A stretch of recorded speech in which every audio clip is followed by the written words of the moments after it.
بسم اللہ الرحمن الرحیم۔ السلام علیکم دوستو، دنیا بھر کی خبروں میں آج آپ سنیں گے، لیکن اس سے پہلے اگر ہو سکے تو لائک اور سبسکرائب کا بٹن ضرور دبا لیں۔ شکریہ۔ نیتن یاہو اسلامی مزاحمت کا مقابلہ کرنے کی طاقت نہیں رکھتا، صہیونی تجزیہ کار۔ پولینڈ میں گرنے والا میزائل روسی حملہ نہیں تھا، صدر جو بائیڈن۔ اسٹیبلشمنٹ کے ساتھ عثمان بزدار کی وجہ سے اختلافات پیدا ہوئے، عمران خان۔ چینی صدر کی سخت لہجے کی کینیڈین وزیر اعظم سے گفتگو لیک۔ ایران میں حکومت مخالف پر مزید 3 مظاہرین کو سزائے موت سنا دی گئی۔ ریپبلکن جماعت ایوان کا کنٹرول حاصل کرنے میں کامیاب۔ امریکہ ایک جوا کھیل رہا ہے جس پر وہ پچھتائے گا، شمالی کوریا۔ ٹرمپ کا تیسری مرتبہ صدارتی الیکشن لڑنے کا اعلان، صدر جو بائیڈن کی تنقید۔ صدر پیوٹن کا اپنا ورلڈ آرڈر لانے کا اعلان۔ متعدد صہیونی تجزیہ کاروں نے اس بات پر زور دیا ہے کہ نئے اسرائیلی وزیر اعظم نیتن یاہو کی سربراہی میں تشکیل پانے والی کابینہ مغربی کنارے میں انفرادی طور پر مزاحمتی کارروائیاں انجام دینے کے سلسلے کو نہیں روک پائیں گی۔ صہیونی تجزیہ کاروں کا کہنا ہے کہ نئی اسرائیلی کابینہ بھی گزشتہ حکومت کی طرح مقبوضہ فلسطین میں انفرادی طور پر انجام پانے والی مزاحمتی کارروائیوں کو کنٹرول کرنے میں ناکام رہے گی۔ انہوں نے کہا کہ صہیونی فوج اور سیکیورٹی فورسز اس قسم کی کارروائیاں روکنے کے لیے کسی قسم کی فوجی حکمت عملی پیش کرنے سے عاجز ہیں۔ اس قسم کی کارروائیوں کو انجام پانے سے پہلے روکنا بہت ہی مشکل کام ہے۔ انفرادی مزاحمتی کارروائیاں فلسطینی معاشرے میں گہری تبدیلیوں کی علامت ہے، اور یہ کارروائیاں اکثر ایسے جوان انجام دیتے ہیں جو کسی تنظیم سے وابستہ نہیں ہوتے، جبکہ فوج بھی اس سے زیادہ مغربی کنارے میں فورس نہیں بھیج سکتی۔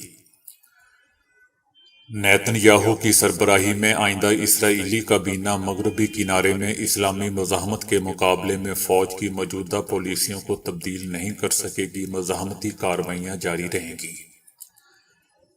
یہ کارروائیاں حقیقت کا حصہ ہیں جو طویل المیعاد ہو سکتی ہیں۔ یاد رہے دوستو کہ 15 نومبر کے دن صہیونی قصبے ایریل کے قریب 18 سالہ فلسطینی جوان محمد مراد صوف نے شہادت پسندانہ مزاحمتی کارروائی انجام دی، جس کے نتیجے میں 3 صہیونی ہلاک اور 3 زخمی ہو گئے تھے۔ یہ فلسطینی جوان صوبہ سلفیت کے قصبے حارس کا رہائشی تھا۔ پولینڈ کے صدر نے کہا ہے کہ ایسے کوئی شواہد نہیں اور امکانات نہیں کہ ملک کی حدود میں گرنے والے میزائل پولینڈ پر حملہ تھا۔ ملک میں گرنے والا میزائل ممکنہ طور پر یوکرین نے روس کی جانب سے فضائی حملے کو روکنے کے لیے فائر کیا تھا۔ پولینڈ کے صدر نے کہا کہ یوکرین کے دفاعی افواج مختلف سمتوں میں میزائل فائر کرتے رہے ہیں، اور اس کا غالب امکان ہے کہ بدقسمتی سے ان میزائلوں میں سے ایک پولینڈ کی حدود میں گرا۔ اس بات کا کوئی ثبوت نہیں بلکہ کچھ بھی نہیں ہے کہ جس سے یہ تاثر ملے کہ یہ پولینڈ پر حملہ تھا۔ یاد رہے دوستو کہ منگل کو پولینڈ کے مشرقی علاقے میں روسی ساختہ میزائل گرنے سے 2 افراد مارے گئے تھے۔ نیٹو کے سیکرٹری جنرل بھی پولینڈ کے صدر کی اس بات سے متفق نظر آئے۔ ان کا کہنا تھا کہ ہمارے پاس کوئی ثبوت نہیں کہ یہ ایک سوچا سمجھا حملہ تھا۔ امریکی صدر جو بائیڈن نے بھی کہا ہے کہ یہ امکان نہیں کہ میزائل روس کی جانب سے فائر کیا گیا ہو، لیکن صدر جو بائیڈن نے کہا کہ ہم اس بات کو یقینی بنانے جا رہے ہیں کہ یہ معلوم ہو کہ اصل میں ہوا کیا تھا۔ ابتدائی تحقیقات کے مطابق یہ میزائل یوکرینی افواج نے روس کی جانب کیے گئے حملے کے جواب میں فائر کیا تھا۔ چائنا نے پولینڈ میں میزائل گرنے کے واقعے کے بعد کہا ہے کہ تمام فریقوں کو پرامن رہنا چاہیے۔ دوسری جانب اقوام متحدہ نے بھی یوکرین کے خلاف جنگ کو بڑھاوا دینے سے گریز کرنے پر زور دیا ہے۔ عمران خان نے کہا ہے کہ اسٹیبلشمنٹ سے اختلافات احتساب اور عثمان بزدار کو نہ ہٹانے پر ہوئے۔ عمران خان کا کہنا تھا کہ ان کے کہنے پر عثمان بزدار کو ہٹاتے تو ہماری پنجاب حکومت گر جاتی۔ اسٹیبلشمنٹ اور ہماری حکومت خارجہ پالیسی پر ایک پیج پر تھے۔ دورہ روس سے واپسی پر تھوڑے سے اختلافات پیدا ہوئے۔ انہوں نے کہا کہ آرمی چیف کی تقرری پر حکومتی حلقوں میں گھبراہٹ ہے۔ وہ دست و گریباں ہیں۔ آرمی چیف کے تقرر پر ہماری پالیسی دیکھو اور انتظار کرو کی ہے۔ عمران خان کا کہنا ہے کہ مجرم آصف علی زرداری کے بعد جیلوں سے باقی لوگوں کو بھی نکال کر مشاورت کر لی جائے۔ عمران خان کا کہنا تھا کہ FIR کے درج نہ ہونے پر پرویز الہی ذمہ دار نہیں۔ ان کا کہنا تھا کہ پاکستان کے ڈیفالٹ کے خطرات بڑھتے جا رہے ہیں۔ سیاسی استحکام تک معیشت ٹھیک نہیں ہو سکتی۔ معیشت کی بحالی کا انحصار اب صرف اوورسیز پاکستانیوں پر ہے۔ بالی انڈونیشیا میں G20 اجلاس کی ایک ایسی ویڈیو منظر عام پر آئی ہے جس میں چائنا کے صدر شی جن پنگ کینیڈین وزیر اعظم جسٹن ٹروڈو پر ملاقات اور بات چیت کی تفصیلات لیک کرنے کا الزام لگاتے ہیں۔ چائنا کے صدر جسٹن ٹروڈو سے کہتے ہیں کہ یہ نامناسب تھا۔ پھر چینی صدر مزید سخت لہجے میں کہتے ہیں کہ اگر آپ ایماندار ہیں تو آپ کی طرف سے ایسا نہ کیا گیا ہوتا۔ دوستو، چینی صدر ان اطلاعات کے پس منظر میں بات کر رہے تھے جن کے مطابق کینیڈا کے وزیر اعظم نے ملک کے انتخابات میں چینی جاسوسی اور مداخلت پر گفتگو کی تھی۔ دونوں رہنماؤں کے درمیان کئی سال کے بعد کی گئی ملاقات بند کمرے میں ہونے والی یہ گفتگو لیک ہو گئی تھی۔ چینی صدر نے ٹروڈو کو کہا کہ ہماری تمام بات چیت اخباروں کو لیک کر دی گئی، یہ مناسب نہیں۔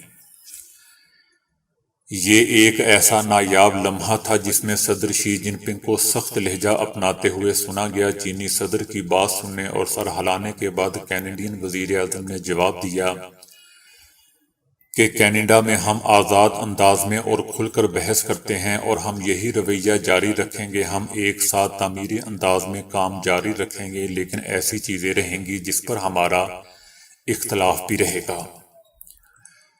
تاہم اس سے پہلے کہ ٹروڈو اپنی بات ختم کرتے، صدر شی جن پنگ نے ان کی بات کاٹی اور کہا کہ آئیے پہلے شرائط بناتے ہیں کہ ہم نے کیا کرنا ہے اور کیسے کرنا ہے۔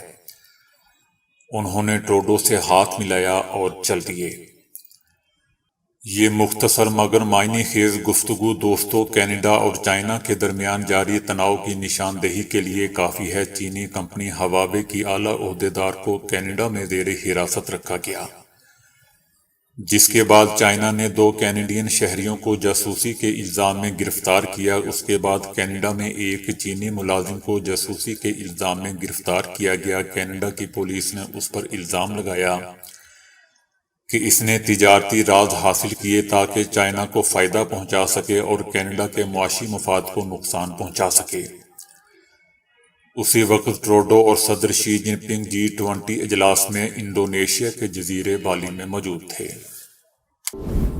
ایران میں مہیسا امینی کی موت پر ملک بھر میں احتجاج کرنے والے مزید 3 مظاہرین کو سزائے موت کی سزا سنا دی گئی۔ اس طرح ایک ہفتے میں 5 مظاہرین کو ایسی سزا سنائی گئی ہے۔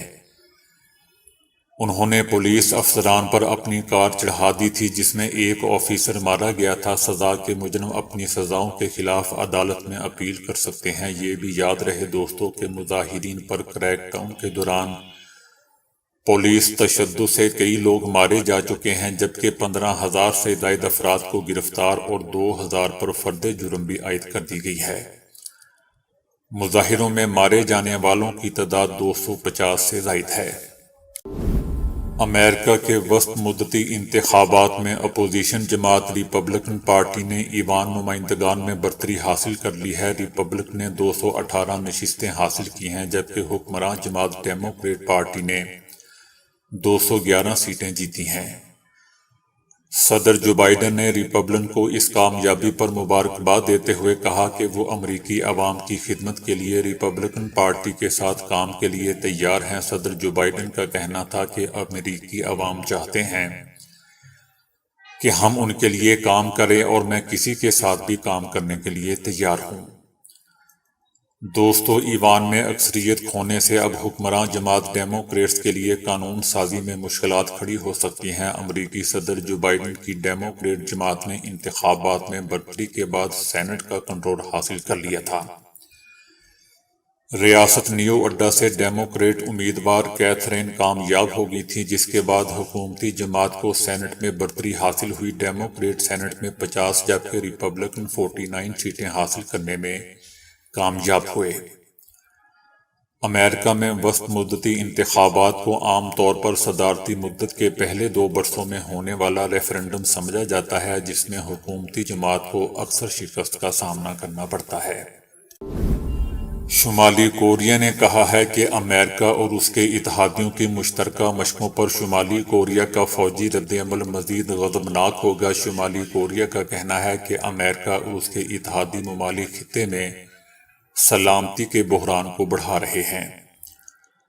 امریکہ ایک جوا کھیل رہا ہے جس پر وہ پچھتائے گا۔ شمالی کوریا نے اپنے مشرقی ساحل سے پھر ایک میزائل کا تجربہ کیا ہے۔ شمالی کوریا نے کہا ہے کہ امریکہ، جاپان اور جنوبی کوریا کی مشقیں ان پر زیادہ سنگین خطرہ لے آئیں گی۔ شمالی کوریا کی جانب سے امریکہ اور اتحادی ملکوں کے مشترکہ اجلاس کی بھی مذمت کی گئی۔ سابق امریکی صدر ٹرمپ امریکہ کی صدارت کا انتخاب لڑنے کے لیے میدان میں کود پڑے ہیں۔ ٹرمپ نے فلوریڈا میں اپنی رہائش گاہ میں امریکی پرچموں سے سجے ہوئے ہال روم میں جمع اپنے سینکڑوں حامیوں سے مخاطب ہو کر کہا کہ امریکہ کی واپسی کا عمل ابھی شروع ہو رہا ہے۔ ٹرمپ نے عوامی سطح پر اعلان کرنے سے پہلے اپنے کاغذات نامزدگی امریکی انتخابی اتھارٹی کے پاس جمع کرائے۔ صدارتی الیکشن میں نامزدگی کے لیے ٹرمپ کی جلد بازی دیکھ کر خیال کیا جا رہا ہے کہ وہ 2024 میں الیکشن لڑنے کے خواہشمند دیگر اپنی پارٹی کے لیڈرز پر برتری حاصل کرنا چاہتے ہیں۔ ٹرمپ کے اس اعلان پر اپنے رد عمل میں صدر جو بائیڈن نے کہا کہ انہوں نے اپنے عہدے پر رہتے ہوئے اپنے ملک کو ناکام اور بدنام کیا۔ صدر جو بائیڈن نے ٹرمپ پر معیشت میں امیروں کے لیے خرد برد طبی سہولیات کی تباہی، انتہا پسندوں کی پشت پناہی، خواتین کے حقوق پر حملے اور پرتشدد ہجوم کو اشتعال دلانے جیسے الزامات عائد کیے۔ آنے والے مستقبل کا سوچ کر کسی کو آرام سے نہیں بیٹھنا چاہیے، یہ روسی صدر پوٹن کے الفاظ ہیں۔ روسی صدر نے دنیا کے مستقبل کے سلسلے میں اپنا ویژن پیش کیا جو عیاں کرتا ہے کہ وہ مغرب سے طویل عسکری جنگ لڑنے کو تیار ہیں، جس کے کرتا دھرتا امریکہ اور برطانیہ سمجھے جاتے ہیں، اور عین ممکن ہے کہ اس جنگ کی وسعت اور مدت بڑھنے سے وہ تیسری جنگ عظیم میں تبدیل ہو جائے۔ تب بنی نوع انسان کو نہایت ہی خوفناک حالات سے گزرنا پڑے گا۔ یہ حقیقت ہے کہ 70 سالہ روسی صدر پوٹن انسانی تاریخ میں ایک اہم رہنما کی صورت اپنا نام لکھوا چکے۔ وجہ یہی کہ انہوں نے تقریباً تنہا عسکری اور معاشی طور پر طاقتور مغرب سے ٹکر لے لی جو پچھلے 300-400 سال برس سے دنیا پہ حکمرانی کر رہا ہے۔ وہ اب چائنا اور دیگر ہم نوا ممالک کی مدد سے یہ عالمی نظام ختم کرنا چاہتے ہیں تاکہ دنیا میں کثیر قطبی ورلڈ آرڈر رائج ہو سکے۔ صدر پوٹن کا کہنا ہے کہ مغرب اپنی حاکمیت برقرار رکھنے کی خاطر جنگیں تخلیق کرتا ہے۔ دنیا پہ اپنی حکمرانی برقرار رکھنے کے لیے مغرب نے عالمی قانون کی جگہ اپنے بنائے ہوئے قوانین کا حکم نامہ انسانیت پر تھوپ رکھا ہے۔ ان قوانین کے ذریعے مغرب ہر قانون سے بالا تر ہو کر جینا چاہتا ہے، مگر اس کا یہ کھیل بڑا خطرناک، خونی اور گھناؤنا ہے۔ اس کھیل میں ممالک کی خود مختاری اور سلامتی مد نظر نہیں رکھی جاتی۔ اقوام عالم کو بے عزتی کا نشانہ بنایا جاتا ہے، ان کی تہذیب اور مقامی شناخت کی تضحیک کی جاتی ہے۔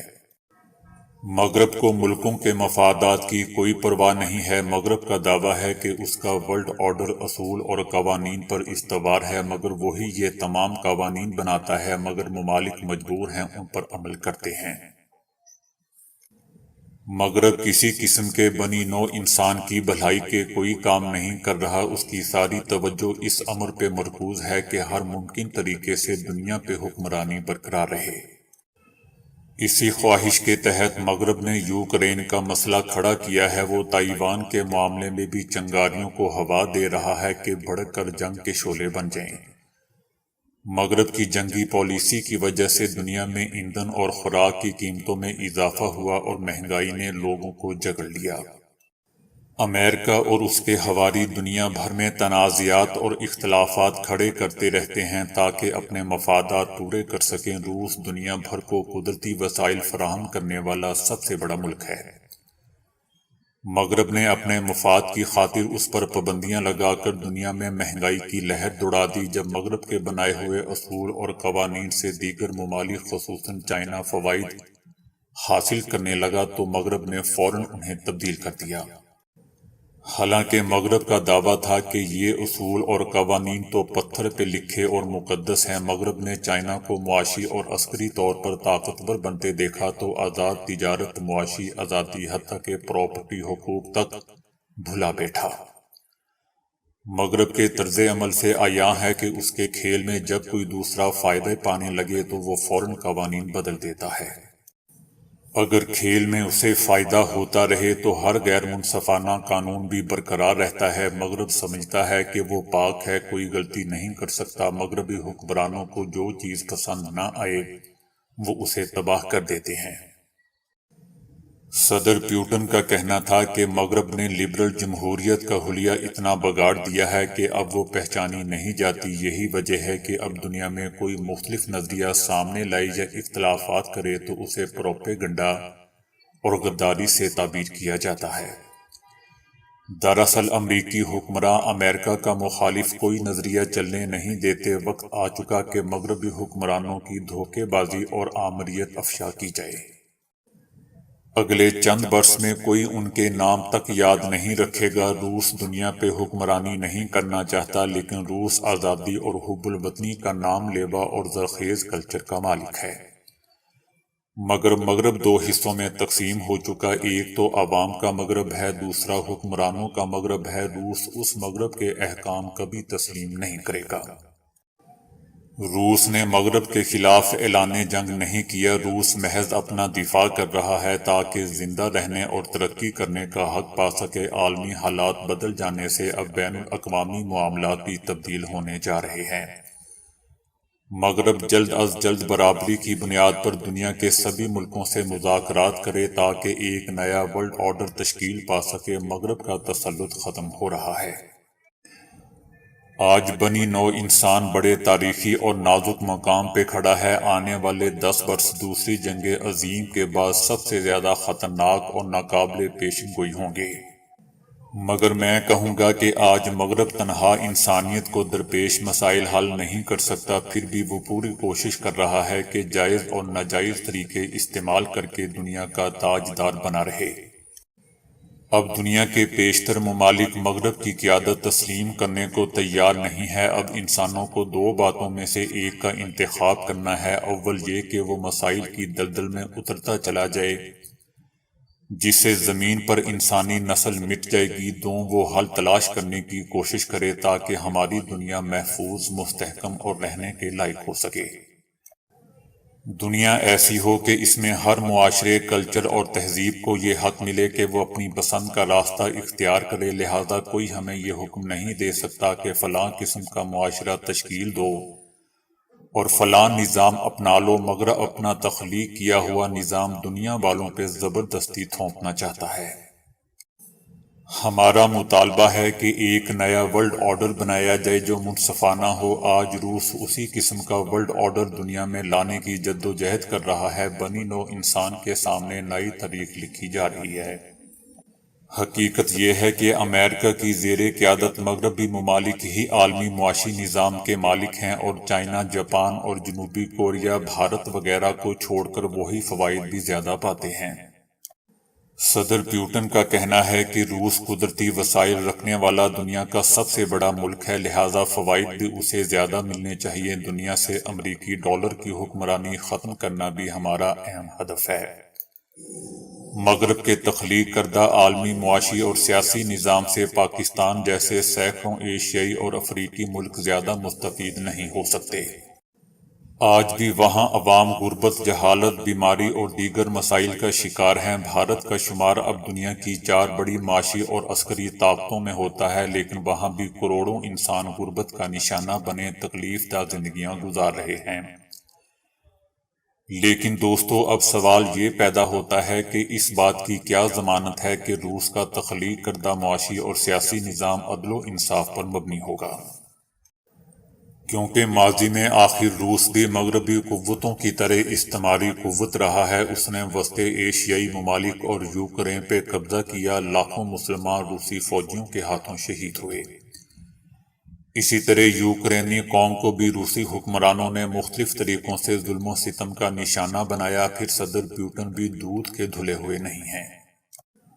انہوں نے حکمران بنتے ہی چیچنیا پر دھاوا بول دیا، جہاں مسلمانوں نے تحریک آزادی چلا رکھی تھی۔ صدر پیوٹن نے جدید اسلحے اور عددی برتری کی وجہ سے نہایت ہی بے رحمی سے اس تحریک کو کچل ڈالا۔ حالانکہ صدر پیوٹن کے نظریات کے مطابق انصاف تو یہ تھا کہ روس کے جن علاقوں میں مسلمان اکثریت میں ہیں، جیسے چچنیا، داغستان میں، انہیں آزاد کر دیا جاتا۔ اسی طرح بوسنیا اور کوسوو کے معاملے میں صدر پیوٹن نے ظالم سربیا کی حمایت کی۔ بھارت مقبوضہ وادی میں مسلمانوں پہ خوفناک مظالم ڈھا رہا ہے، مگر صدر پیوٹن نے آج تک بھارتی حکمران طبقے کی مذمت نہیں کی۔ غرض کہ صدر پیوٹن بھی مفادات کا غلام حکمران ہے۔ بہرحال یہ درست بات ہے کہ روس اور مغرب کی موجودہ جنگ کا آغاز امریکہ اور برطانیہ نے کیا۔ ان دونوں ملکوں کی مسلسل کوشش ہے کہ اپنے عسکری اتحاد نیٹو کو روس کے در تک پہنچا دیں۔ روسی صدر کا دعویٰ ہے کہ مغرب روس کے پناہ قدرتی وسائل پر قابض ہونا چاہتا ہے۔ یہ خدشہ بے جا نہیں ہے، کیونکہ مغربی ممالک پہلے بھی اپنی نو آبادیات کے وسائل لوٹ کر ہی ترقی یافتہ اور خوشحال بنے ہیں۔ لہٰذا روسی حکمران طبقہ سمجھتا ہے کہ مغرب اب روس کو اپنی نو آبادی بنانے کے خواب دیکھ رہا ہے۔ روسی اسٹیبلشمنٹ کو قطعاً یہ گوارا نہیں کہ مغرب کی غلام بن جائے۔ مغربی حکمرانوں نے روسی حکومت کو یقین دلایا تھا کہ سوویت یونین کے حلقۂ اثر میں شامل ملک نیٹو میں شامل نہیں ہوگے، مگر مغرب نے اپنا وعدہ توڑ ڈالا۔ یہی نہیں، 2012 میں امریکہ نے روسی میزائل روکنے کی خاطر رومانیہ میں میزائل ڈیفنس سسٹم نصب کر دیا، اور پولینڈ میں بھی میزائل ڈیفنس سسٹم لگا دیا۔ اب پولینڈ یا رومانیہ سے بآسانی روس کو نشانہ بنایا جا سکتا ہے۔ اس صورتحال میں یوکرین بھی نیٹو اور یورپی یونین میں شامل ہونے کی کوشش کرنے لگا۔ روسیوں نے ہر ممکن طریقے سے یوکرین کو اپنے ساتھ رکھنے کی کوشش کی، ان کو سستی گیس فراہم کر دی، قیمتی معدنیات بھی سستے داموں دی، مگر روسی قوم سے نفرت کرنے والے یوکرینی یورپی یونین میں شامل ہونا چاہتے تھے۔ روسی حکمران طبقے کو یقین تھا کہ اگر یوکرین نیٹو میں شامل ہوا تو ریاستی حکومت یورپی عسکری اتحاد کو اپنی سرزمین پہ میزائل نصب کرنے کی اجازت دے دے گی۔ پھر یوکرین روس کے خلاف مغرب کی خفیہ سازشوں کا مرکز بھی بن سکتا ہے۔ انہی خطرات کو محسوس کرتے ہوئے آخر روس نے یوکرین پہ حملہ کر دیا۔ اصل مقصد یہ تھا کہ مغرب نواز حکومت ہٹا کر یوکرین میں روس کے حمایتوں کو اقتدار سونپ دیا جائے۔ یہ روسی پلان مگر کامیاب نہیں ہو سکا۔ البتہ روس نے اپنی سرحد کے ساتھ لگنے والے بیشتر یوکرینی علاقوں پہ قبضہ کر لیا، جہاں روسیوں کی بڑی تعداد آباد ہے۔ ذرا سوچئے، چائنا، روس یا کوئی بیرونی طاقت اگر امریکہ کے قریبی ممالک مثلاً کینیڈا یا میکسیکو میں اپنے میزائل نصب کر دے تو امریکی حکمران طبقے کو تو آگ ہی لگ جائے گی۔ گھبرا جائیں گے، فوراً شور اٹھے گا کہ یہ میزائل تباہ کر دیے جائیں، کیونکہ انہوں نے امریکہ کی سلامتی خطرے میں ڈال دی ہے۔ امریکہ کبھی برداشت نہیں کرے گا کہ اس کے قریب کسی ملک میں کوئی میزائل نصب کر دے۔ اسی طرح روس کے حکومتی ایوانوں میں بھی ہلچل مچ گئی۔ دلچسپ بات یہ ہے کہ بعض دانشور دعویٰ کرتے ہیں کہ اندر سے امریکہ اور روس ملے ہوئے ہیں۔ یہ یورپ کے خلاف امریکہ اور روس کی خفیہ جنگ ہے۔ وجہ یہ کہ یورپی ممالک تیزی سے چائنا کے معاشی اور تجارتی ساتھی بن رہے تھے۔ اس دوستی کی وجہ سے امریکہ اور روس کے معاشی اور سیاسی مفادات خطرے میں پڑ گئے۔ چنانچہ انہوں نے یورپ میں جنگ شروع کروا دی تاکہ چائنا اور یورپی ممالک کے مابین بڑھتے تعلقات کو بریک لگ جائے۔